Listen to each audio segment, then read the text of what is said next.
میں نے دیکھا وہاں براہ صاحب کو کبھی کبھی نیت باندھے پھر نیت باندھتے تھے، اس میں کچھ کمی محسوس کرتے رہے ہوں گے، تبھی تو نیت باندھ پسند سوال بلا تکلم بے کلام تاجر و غدن، ایسی بات نہ کہو کہ کل کے دن عذر کرنا پڑے. تھوڑا سمجھ کے بات مجبور ہے، بے سمجھے بات کرو گے غلط بات ہو جائے گی. گھر میں کوئی بات کر دو وہاں اختلاف ہو جائے گا، مدرسے میں کہو گے مدرسے میں ہو جائے گا، مسجد میں بے سمجھے مجھے بات کرو گے اختلاف ہوگا. جب آپ سوچ لیا کرو کہ اس کا کیا نتیجہ ہوگا. اس بات کو کہہ رہے کس پر اچھا اثر پڑ سکتا ہے، کسی نے وہ برا. اگر ایک آدمی پر بھی برا اثر پڑنے کا اندیشہ مت کہو، اس کو فتنے میں نہ ڈالو،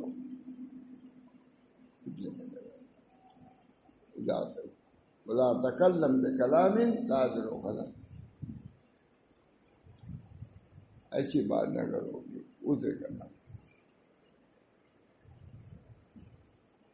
اور تیسری بات وَأَجْمِ الْيَاسِ أَمَّا فِي أَيْدِي النَّاسِ، لوگوں کے ہاتھوں میں جو ہے اس سے نا امید ہو جاؤ، سکون سے رہو گے. اگر مل جائے اس سے وبیا، ورنہ کوئی مطالبہ نہ کرو، ذلیل ہو جاؤ گے، ملے گا بھی نہیں. یہ جامع ہے کہ نصیحت. وَأَجْمِ الْيَاسِ أَمَّا فِي أَيْدِي النَّاسِ، 14-15 حدیث یاد کر لے مولانا، دنیا میں گھر کو تبلیغ میں کہیں کمی نہیں آئے گی. سمجھے کہ نہیں؟ میں سچ کہتا ہوں. 14-15 زیادہ نہیں، 40 کہہ دو بھائی، 40. ہم تو 40 نہیں کہتے.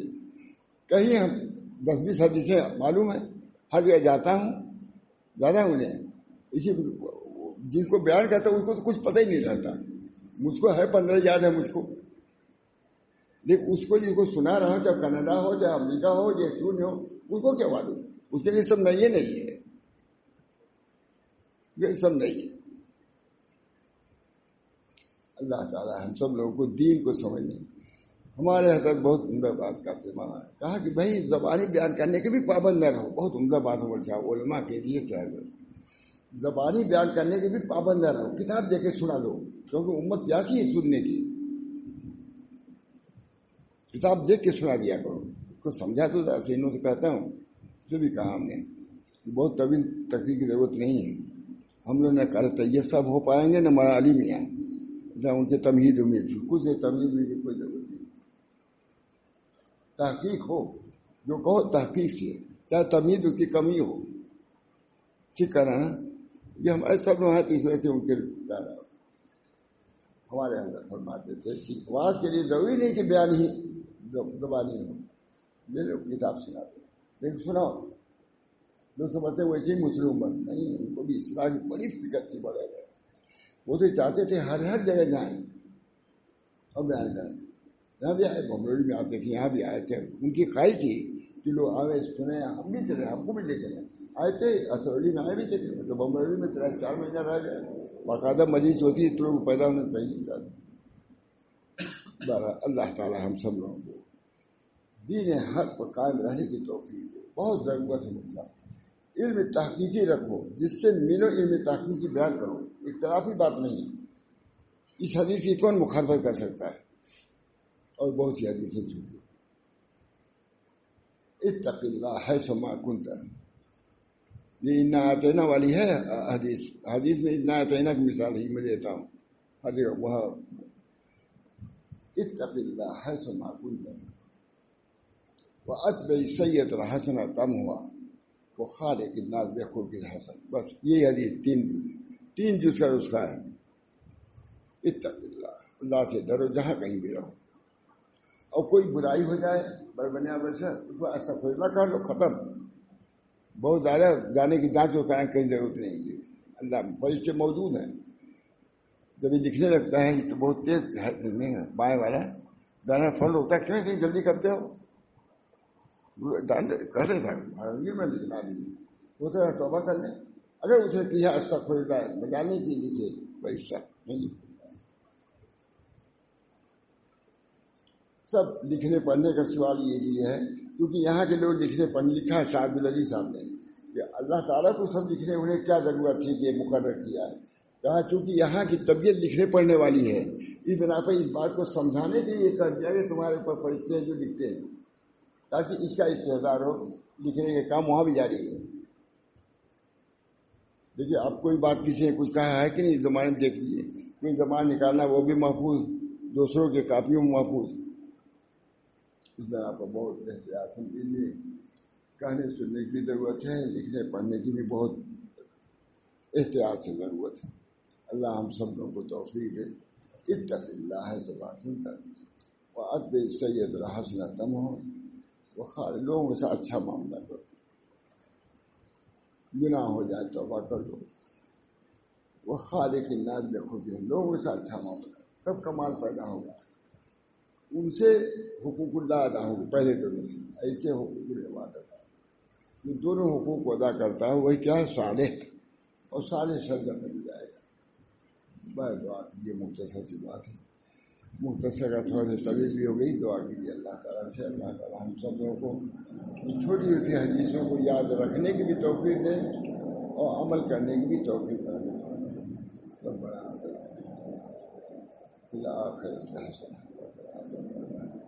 ربنا لا تزغ قلوبنا بعد إذ ہديتنا، اللہ ہم سب کی اصلاح فرمائے، تمام مسلمانوں کی اصلاح فرمائے۔ اللہم اصلح امت محمد صلی اللہ علیہ وسلم، یا اللہ حضور کی امت کی اصلاح فرمائیے، امت پر رحم فرمائیے، امت کی مغفرت فرمائیے، اللہ تعالیٰ آسانیاں پیدا فرمائیے۔ دشواریاں سامنے ہمارے ہیں، اللہ تعالیٰ دشواریوں کو دور کر کے آسانیاں پیدا فرمائیے، ہمارا رہنا سہنا آسان بنا دیجیے۔ اللہ تعالیٰ عیش ہمارا جو ہے اطمینانی عیش، اسلامی معاشرت ہماری ہو جائے۔ اللہ بنا اسلامی ربنا لا تزغ قلوبنا بعد إذ هديتنا، ربنا